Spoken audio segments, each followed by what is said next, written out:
Hello everyone, this is Scrembo from Emotional Crypto Trading, and here we go with another video presentation, which is going to be an interview about an ICO with a very interesting project for our ecosystem.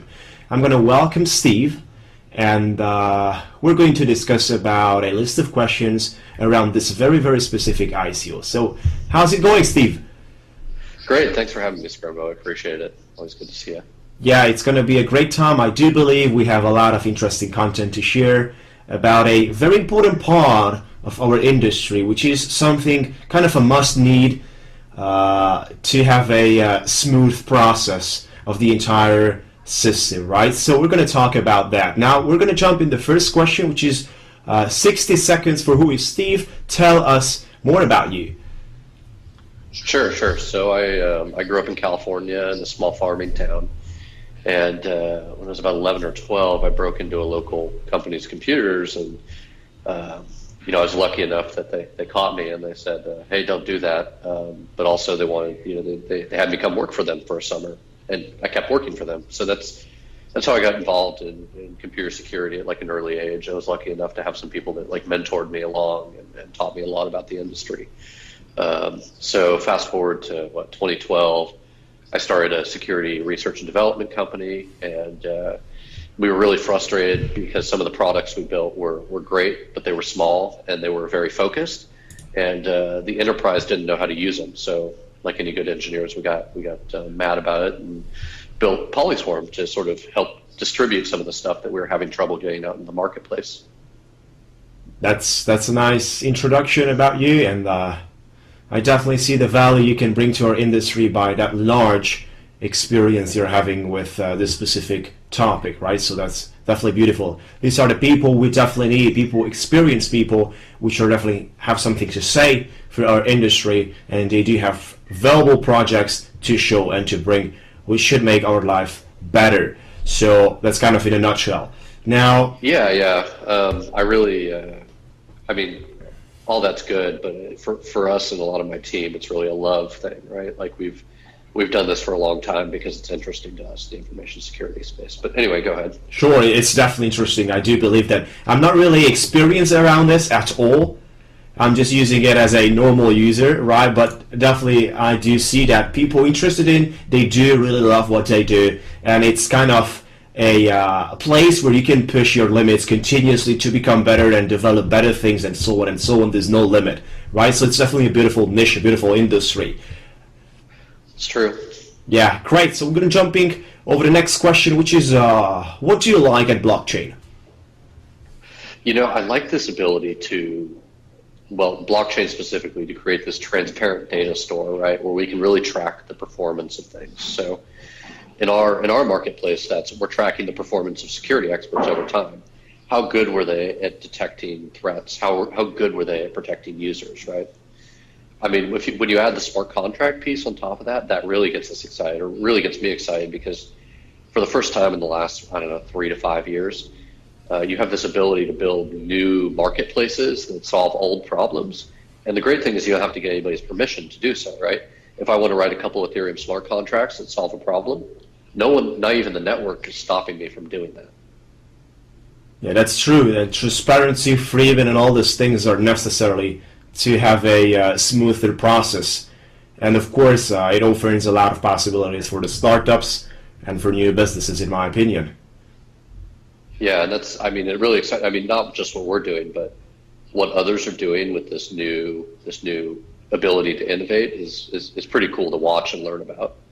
Yeah, things are moving very fast. I can see with all these interviews I'm running, I never ever heard about this kind of topics before. So right now with all this blockchain and everything, it's insane what kind of niches, what kind of industries we're having, and it's definitely beautiful to be part of this. Well, hey, maybe people just like talking to you, so there's that. Yeah, that's right there. That's true. So we're jumping over the next question, which is let's talk about what is your launch about. Sure. So our launch is really about getting the Nectar token out there and making sure that security expertise and enterprises, no matter where they are on the planet, can sort of come together, and enterprises and end users can essentially reward security experts for protecting them from new threats, right?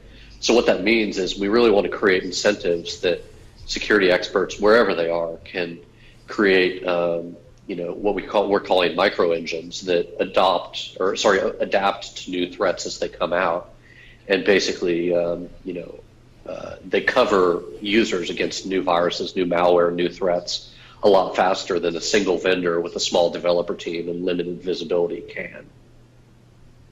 That definitely makes sense, as you're putting a lot more power together than just a small team, as I just explained at the beginning. So it does make sense. Maybe more in depth how the process works and how this going to happen, if you could explain us. Sure. So the first step is in the ICO, we're basically trying to get the Nectar token distributed widely, right? To both security experts, end users, and enterprises that would use the token to basically, on the enterprise side or the end user side, to purchase essentially antivirus and threat detection services from security experts, right? And once this token is sort of widely distributed, we think that security experts will be incentivized to basically build software and keep that software up to date.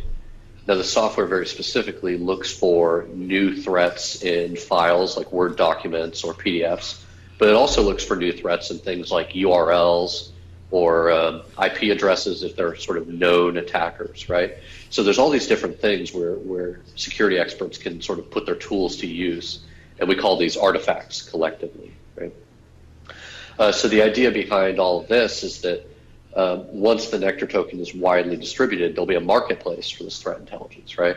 And since it is based on a smart contract and some magic with side chains and some other stuff, the ability for enterprises and end users to obtain this threat intelligence will be in the form of microtransactions, right? So if you look at the current antivirus market, every time you open an email attachment or process a file on your computer, the odds are that that's been scanned by an antivirus engine somewhere.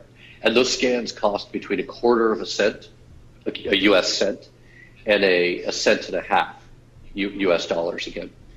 And this happens billions of times a day, right? Can you just imagine for a second how many times somebody has opened an email attachment today on this planet, right? There's billions of internet users. I'm guessing that, a good proportion of them open an email attachment at least once a day. Odds are that was scanned by a virus scanner somewhere. The trouble is that virus scanner, the security expertise behind it, is not incentivized to keep that thing always up to date. They're incentivized to increase their customer base and lower their R&D cost if it's a single vendor like one of the big guys, like a Kaspersky or a McAfee or whoever, right? So we're really trying to fix the economics behind it, and that's what our token sale and what our project is really about, is fixing the economics between antivirus and threat detection. That definitely makes sense, and this type of progress of updating continuously is something that we're missing, as mentioned. It's yeah. So I mean, we update continuously, right? And it's very good. But the trouble is, if you're, say, a Kaspersky customer, and Kaspersky misses something, but Symantec or McAfee picks up on it, there's no way to get that update from those two to work in your Kaspersky environment, right? So, even if they're very good at what they do, just the fact that the user has to choose one or the other makes them vulnerable if one doesn't detect a new threat. Sure. And if you're selecting a huge team, if you're offering this possibility, then you're kind of only one, right, which represents the entire database, which is the best option that you could have, instead of just splitting the entire database into 5, 10, 20 companies and having people to choose from. It's way more vulnerable, which is happening today.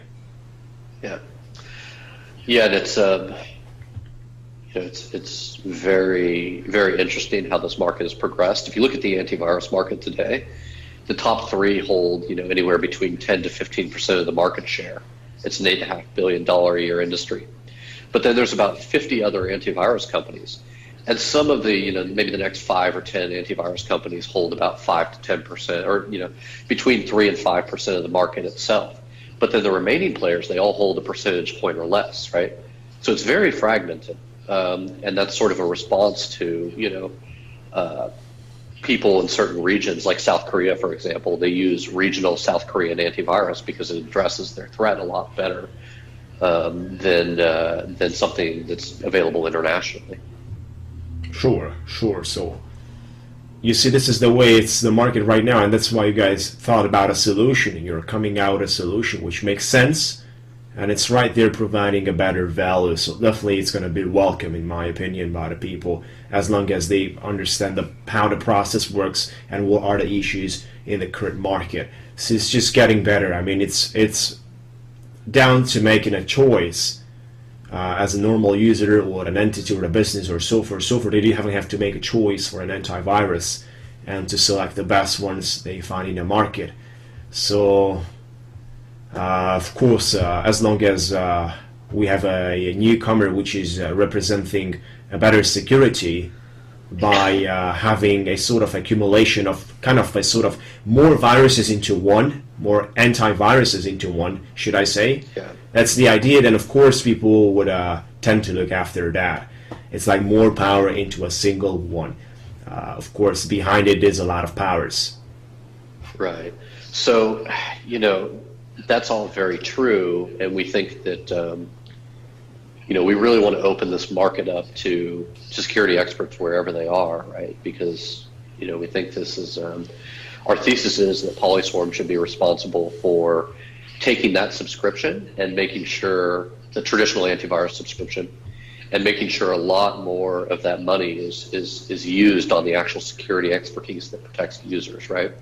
It shouldn't be eaten in overhead marketing dollars by the big guys because that's not protecting the user, and that's sort of our fundamental tenet and our thesis and what we're trying to do here. That's fantastic. Now I'll go ahead and talk about a next question, which is what motivated you to create this project? Yeah, so a few things. One of them was we developed these narrow security solutions that were very good in a specific area. As part of our security R&D company, it's called NARF Industries. And we took these to the enterprises, and they were like, yeah, these are great for this small problem, but I don't have something that allows me to easily get these things working on my network. So, put another way, we didn't have a distribution channel. So like good engineers, we got really mad about this and basically we're trying to build the distribution channel ourselves, right? And we think that other small shops, just like ourselves, right? We're about, we have 8 technical people now, and we up from about 6 a few months ago. And we really think there's a lot of value coming out of the small information security shops around the planet. And even if they don't speak English or whatever, we all speak the same language and code, right? We all run code that runs on an Intel processor somewhere, right? So there's got to be a better way to do distribution of smaller antivirus solutions that, again, protects users better. That definitely makes sense in my opinion, so it's right there, the value once again. Now the next one would be, why do you think people should use Polyswarm? And you can talk about these two perspectives as regular people and businesses or entities or so forth. Sure. So a lot of people ask me, is this just for companies? And they say, no, Polyswarm is really a generic backend, right, for antivirus services. So there's multiple front ends we can plug in, whether it's scanning all the email attachments on your mail server or protecting somebody's home PC through an open source antivirus engine that we're planning on putting out there. So there's different aspects to this. In terms of how should people use Polyswarm, I think that both end users who are fed up with antivirus protection, a lot of people I talk to they're like, I don't even use antivirus anymore because I think it's BS. And we'd like to change that perception. We think it's definitely useful, right? But it's only useful in today's world if you have your updates coming from security experts worldwide and not just from a single company, right? So we think end users, can benefit from that significantly, especially if I don't know how you are in your family, but do your parents call you for tech support? Because my parents call me. Of course. Yeah. Yes. So we'd like to have a better solution for people like me, right? Like if your parents are calling you for tech support and antivirus advice, they would be great users of Polyswarm, right? Because, instead of calling you, the entire network's basically waking up every day to protect them instead of just you. On the enterprise side, why should they use Polyswarm? Well, I mean, I think we've seen with, Equifax this year and other high-profile corporate compromises that whatever they're using internally isn't working very well, right? And in fact, some of the antivirus companies out there have been an attack vector for some of these higher skilled attackers, right? And what that means is antivirus engines are very highly privileged on the system, right? So, basically, your antivirus engine on your Windows machine has administrative access to your machine. So attackers actually find flaws in antivirus engines and use them to compromise machines. So we think this is wrong, which is why we're basically going to put out a reference implementation that's open source of our own Polyswarm antivirus engine that runs on users' machines. And the idea behind making this open source is we think it'll benefit enterprises because now everybody can look for bugs in this thing and report them, right? It's not some closed source piece of software that you get from one of the big guys. It's open, it's transparent, and we're a lot more sure about the ability for the attacker not to be able to attack this thing within the enterprise and use it to gain foothold. Sure, that definitely sounds interesting. And how about the service? Is this going to be like a subscription? Yeah, so a lot of people have asked us about this too, and we're building the Polyswarm network, and if you look at how we're dealing with things like fees and subscriptions, we, Swarm Technologies, the people behind Polyswarm, we aren't taking a cut of every transaction. Instead, we're using those fees to incentivize what we call arbiters, and arbiters are sort of selected by the network to sort of enforce trust and security on it. So we won't always be the arbiters on the network. We won't always be deciding which security experts were right and wrong when they say something's malicious. We plan on redistributing that to the network. And for that arbitration, we also plan on giving the arbiters back fees, right?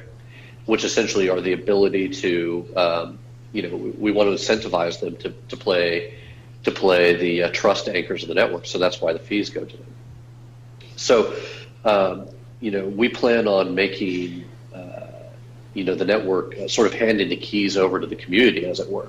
And that's not totally altruistic. To be clear, like we, Swarm Technologies, have several things we want to base on this network once it reaches scale. Several additional services we want to provide, right? So we're not planning on just always being able to sell the tokens and sell subscriptions as our path to being a viable business. Now, that being said, we expect this to work more like a prepaid cell phone provider, right? Where end users and enterprises are sort of responsible for topping up their supply of Nectar tokens so they can pay for the amount of antivirus services they need, right?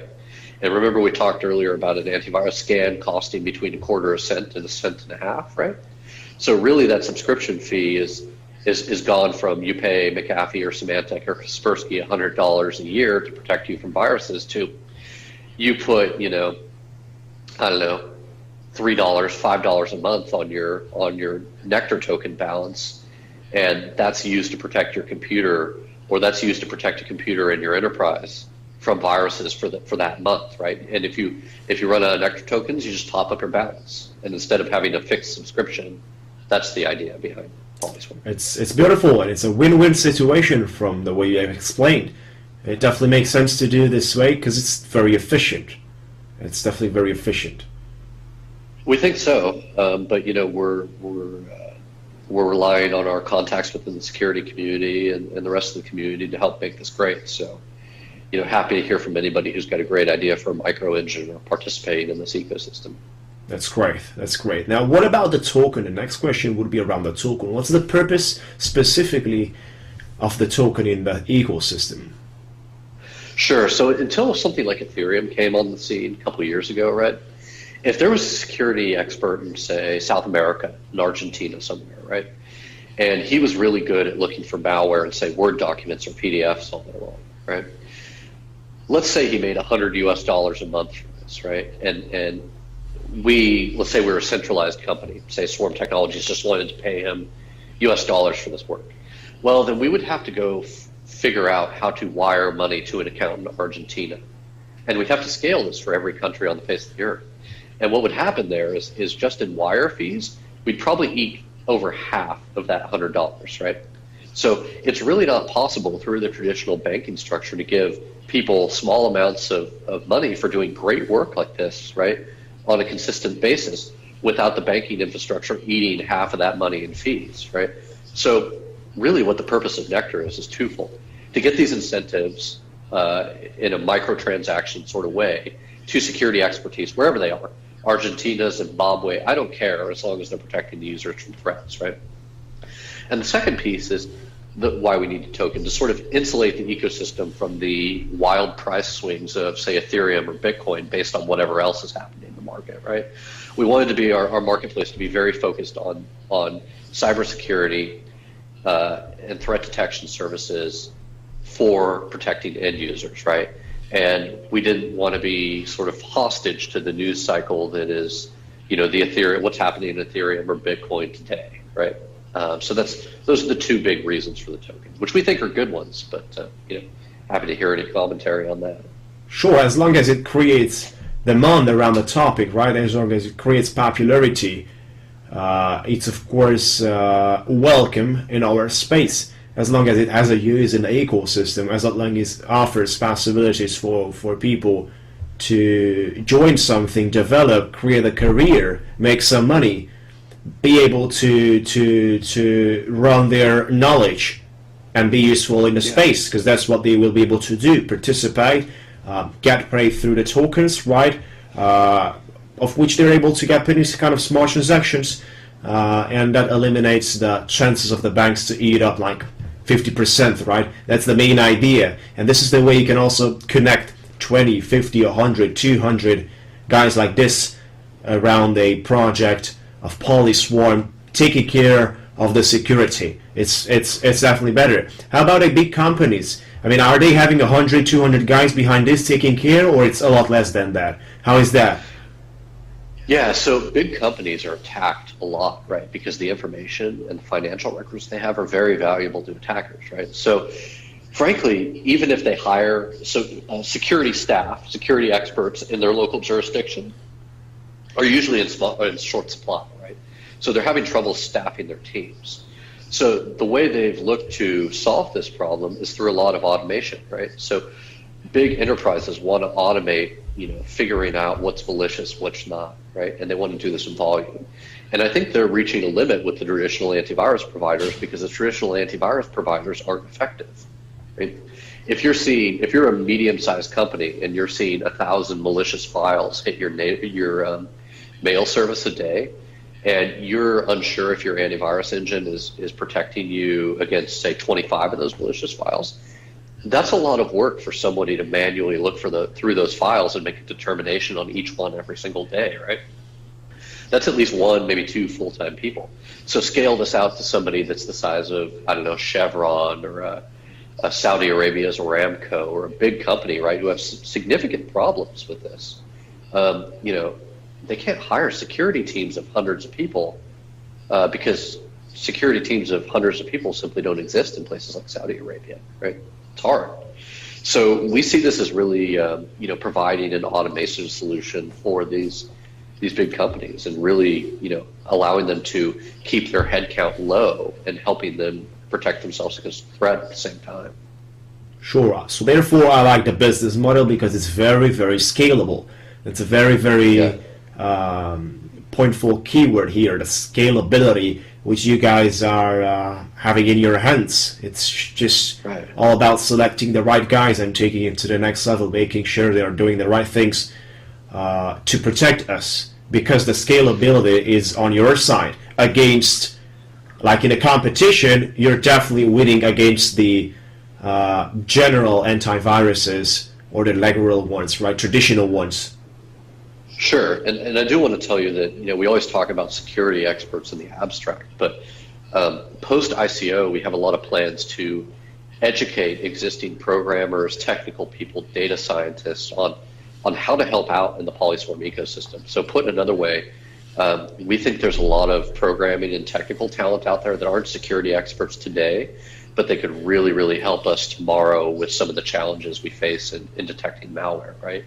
And we want to educate those guys through a couple online channels and some more formal certification programs to be able to get them working on the marketplace and be able to earn revenue through Polyswarm by taking skills they already have and leveraging them in the information security space. Very nice, sort of a online learning academy around your business, which is of course very useful to prepare your guys to what's going to come. That's very Yeah, so stay tuned there. yeah, very productive for people interested in this type of things. They can get in touch with you. Now, all the links can be found in the description area of this video presentation, directly to the official website, from where you can get a lot of directions, social media, white paper, videos, everything that's necessary, all the links in the description area of this video presentation. Now, as for the end, if you have any sort of announcements or news to make as a conclusion. Sure. So, our ICO is February 6th. I hope people, if they're interested, will come take a look at us. Our website is polyswarm.io. And, join us on Telegram, ask a lot of questions. We're trying to be very active in there and make this understandable to people because, we're happy to have the community and the help and the participation. It's been a great ride so far. That's beautiful. Yeah, very nice interview. Nice to having you. And I do Thanks for having me. Great questions. Yes, I do see the real value behind the scalability, behind this altogether power that you could collect by putting in a lot of the smart minds together behind a blockchain system. And it's definitely decentralized, and it's definitely worldwide, and all these things which matter nowadays at a lightning speed. So that's kind of key points in my business as what a business perspective needs nowadays. The scalability is main issue that a lot of the businesses are having today. Now, this is something you are able to eliminate as an issue and use it as a positive side for your business model, which is very good in my opinion for the future of a company, right? So whatever company we're talking about, this is very good because it secures a lot for your future. You can be in this game even in the next 5 to 10 years because the scalability problems are not going to be there, and you can focus your attention on the viruses. Others have to focus their attention on scalability, on other issues as well. But you guys can focus your entire energy only to protect us, right? So that's the idea. That's the main idea from what I've been able to understand in this interview. So thank you once again for being here and sharing this information with us, and it's definitely my pleasure. Mine as well. Thanks for having me. Thank you. Anytime.